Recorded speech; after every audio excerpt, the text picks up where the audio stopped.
साहब जी, आपने आज नूह के विधायक आफताब अहमद को सिंगार गांव में क्यों बुलाया? जनाब, पहले तो आपकी न्यूज़ चैनल के माध्यम से हम अपने विधायक आफताब अहमद का दिल की गहराइयों से शुक्रिया अदा करते हैं, क्योंकि उन्होंने हमारे गांव के तकरीबन 1000-1200 बुज़ुर्गों की समस्या के ऊपर ध्यान दिया और उन्होंने जो बुज़ुर्गों की जो बुढ़ापा पेंशन थी, जो हमारे गांव से बैंक उठ करके कोऑपरेटिव सोसाइटी वो पुराने जा चुकी थी, जबकि सैकड़ों बुज़ुर्ग लाचार थे, पुराना जाने में असमर्थ थे, और हमने उनके पास में जाकर के एक गुहार लगाई, एक अपील की, तो उन्होंने हमारी बात को बहुत तवज्जो से और सीरियसली लिया और आनन फानन में ही उस बैंक को वापस सिंगार में शिफ्ट कराया। और आज वो बुढ़ापा पेंशन पहली बार यहाँ बटी थी उन बुज़ुर्गों की दुआएं देने के लिए। वो बुज़ुर्ग बहुत गदगद थे, खुशियों से बहुत भरपूर थे। उन बुज़ुर्गों की तमन्ना थी कि हम उनको अपने यहाँ बुलाकर उनको आशीर्वाद दें, और उसी आशीर्वाद देने के लिए हमने विधायक साहब को यहाँ बुलाया था। अच्छा आफताब जी, आपने पेंशन के लिए यहाँ बुलाया था, तो इतना तगड़ा समर्थन आपने दिया, ये आप ही अकेले ने किया या गांव की भी इसमें सहयोगी थी? हमारे गांव के जितने बुज़ुर्ग हैं वो सारे बुज़ुर्ग इसमें शामिल थे, और जितने युवा हैं वो युवा जज्बात में शामिल थे। सारे बुज़ुर्ग, सारे युवाओं ने हमने मिल कर के उनको सम्मान दिया, और सम्मान क्यों ना दें कि उन्होंने बहुत तवज्जो से हमारी मांग के ऊपर वो फोकस किया और उस हमारी मांग को आनन फानन में सुना, और ये जुनून था, ये जज्बात थे लोगों में। और ख़ासकर फिर मेरा मकसद ये भी था कि जो हमारा गांव है एक पार्टीबाजी की राजनीति में दलदल में फंसा हुआ है, क्योंकि जो लोग राजनीति करते हैं वो झगड़ों के लिए राजनीति करते हैं। उन्होंने अब तक जो पार्टीबाजी कर रखी है सिर्फ ये है, किसी ने किसी के खिलाफ FIR कर दी, किसी ने किसी के खिलाफ मुकदमा कर दिया, फिर वो आपस में ही उनको राजीनामा करने के लिए बैठ जाते हैं, फिर कस्में खिलाते हैं वोटों की हैं। किसी रास्ते में अगर कोई कीचड़ हो रही है और रास्ते में कीचड़ के लिए अगर कोई ने अपील लगाई कि जनाब हमारे यहाँ रास्ते में कीचड़ है, हमारे यहाँ टाइल लगाई जाए, रास्ता बनाया जाए, उस पर कस्में खिलाते हैं विकास के लिए, वोटों की। तो इन सारी जागरूकता के लिए हमने मंत्री जी को यहाँ बुलाया था, और इससे हमने बहुत सारी मांगें उनके सामने रखी हैं। ख़ासकर जो हमारी युवा जनरेशन है उनकी हमने मांग रखी कि भाई हमारे किस चीज़ की मांग रखी आप? हमने जो ये बैंक है कोऑपरेटिव सोसाइटी जैसे सुचारू रूप से जैसे पहले चला करती थी, ख़ास मांग ये रखी कि जो ये बैंक जैसे चला करती थी वैसे ही फिर से चले यहीं पे सिंगार में, ये जो इसके अन्य काम है वो यहीं पे हों। दूसरा हमने जो पक्ष रखा था वो युवाओं के लिए रखा था कि हमारे गांव में जितने भी युवा हैं उनकी तालीम के ऊपर ध्यान दिया जाए।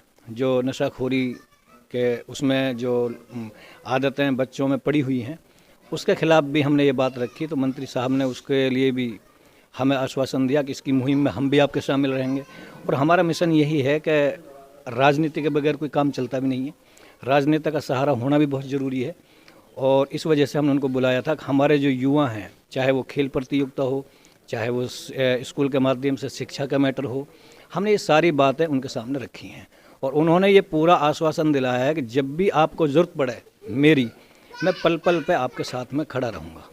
अच्छा अल्ताफ़ जी, आप सरपंच पद के उम्मीदवार हैं सिंगार पंचायत से, कहीं अपनी राजनीति को चमकाने के लिए तो नहीं बुलाया आपने? आप नहीं, देख ऐसा कोई मैटर नहीं है कि जितने बुज़ुर्ग यहाँ पे आए थे, और ओरिजिन कहते हैं प्रत्यक्ष को कोई प्रमाण की ज़रूरत नहीं हुआ करती। जो हमारे मौजूदा सरपंच साहब हैं, हमारी जो बैंक के जितना भी स्टाफ है, मेरी उनसे बात हो रही थी, उन लोगों ने ये कहा कि हमने इस बैंक के बारे में तकरीबन कई महीना पहले उनके सामने ये बात रख दी थी कि भाई ये बैंक यहाँ से उठ करके पुराना शिफ्ट की जा रही है, तो उन्होंने इसकी तरफ कोई ध्यान ही नहीं दिया। अच्छा अल्ताफ़ जी, एक बात है, मेवात में कोई रोजगार नहीं है, एक सिर्फ ड्राइवर का रोजगार है, और वो भी अभी फ़िलहाल बंद है लाइसेंस, उनके बारे में क्या मांग रखी है आपने? ये भी बात रखी थी हमने, हमारे एक युवा ड्राइवर ने बीच मीटिंग से खड़ा होकर के वो लाइसेंसों की बात रखी थी, हमारे जहन में वो बात नहीं थी। और उन्होंने पूरा आश्वासित किया है हमको कि हमारी रेगुलर कंटिन्यू इस मुद्दे के ऊपर बात चल रही है, क्योंकि ये मसला मेवात का बहुत बड़ा मसला है और मेवात लेवल का मसला है, ना कि कोई गांव लेवल का है। और मेवात का हमारा सबसे बड़ा गांव है, सबसे ज़्यादा यहाँ ड्राइवर हैं। ये भी उन्होंने रखा कि मैं पूरे ज़ोर शोर से इसकी मांग लेकर के चल रहा हूँ और इंशाअल्लाह विश्वास दिलाया था कि इसको मैं कंप्लीट कराऊंगा। अच्छा अल्ताफ़ जी, जाते जाते आप युवा नई पीढ़ी को क्या संदेश देना चाहते हैं? मैं जितने भी हमारे गांव के युवा हैं उनको ये मैसेज देना चाहता हूं अपने इस न्यूज़ चैनल के माध्यम से कि आने वाले वक्त में जो चुनाव हमारे सामने आ रहा है, इसमें बहुत सोच और समझ के साथ में हमें निर्णय लेना है, क्योंकि ये हमारी जो नई जनरेशन है उसके एक भविष्य की बात है और उनके एक कैरियर की बात है। और जो ये गंदी जो राजनीति है, अब की बार इनको पूरे तरीके से नकारना है। और ये युवा और बुजुर्ग पूरे तरीके से मन बना चुके हैं, आप माहौल को भी देख रहे हैं हमारे गांव के को। और ख़ासकर मैं ये अपील करना चाहता हूं कि चाहे कोई भी कैंडिडेट आपको लालच दे, मैं ये कह रहा हूं कि लालच दे तो उसको छोड़ना भी मत, ले लेना, खूब खाओ। जो कोई कैंडिडेट आपको पैसा दे रहा है उसको खूब पैसा लो, जो कोई कैंडिडेट आपको कुछ भी खिला रहा है उसका खूब खाओ, जो कोई कैंडिडेट कुछ भी कर रहा है उसका खूब लो, क्योंकि वो धन के मालिक हैं, धन है उसके पास में, तब वो लुटा रहे हैं। मेरी तो सारे युवा और बुज़ुर्गों से ये अपील है कि जो कोई कुछ दे रहा है उसको खूब लेवें और फिर जिस दिन चुनाव का दिन हो उस दिन अपनी अंदर आत्मा से आवाज़ निकालें और फिर विकास के लिए वोट करें, सच्चाई के लिए वोट करें। जो आपके युवा जनरेशन के काम आते हुआ नुमाइंदा हो उसको वोट करें। जो आपकी कोई भी आवाज़ है, चाहे बुज़ुर्गों की आवाज़ है, चाहे युवाओं की आवाज़ है, उसके लिए वोट करें। अच्छा अल्ताफ़ जी, आपने धन की बात कही, नहीं मेरा तो आखिरी सवाल था। धन तो आपके पास भी कम नहीं है, आपका इधर उधर बिजनेस फैला हुआ है, अदर स्टेट भी आप बिजनेस करते हो, राजस्थान, हरियाणा, काफ़ी आपके पास प्रॉपर्टी है, तो आप भी तो धन लुटा रहे हो। मेरा जो मकसद है मैं वो इस तरीके से चुनाव में नहीं आया, मुझे चैलेंज किया गया था। मैंने आज तक कोई वार्ड मेंबरी का भी चुनाव नहीं लड़ा। मैं सोशल वर्कर हूँ, ऑल ओवर इंडिया लेवल का सोशल वर्कर बनकर के मैंने बहुत मुद्दे उठाए हैं और वो अपने स्टेट लेवल पे भी उठाए हैं और नेशनल लेवल पे भी उठाए हैं। चाहे कहीं पे भी कोई बात होती है तो हम उसको उठाते आए हैं, बरसों से उठाता आया हूँ मैं, खास करके 10-15 साल से।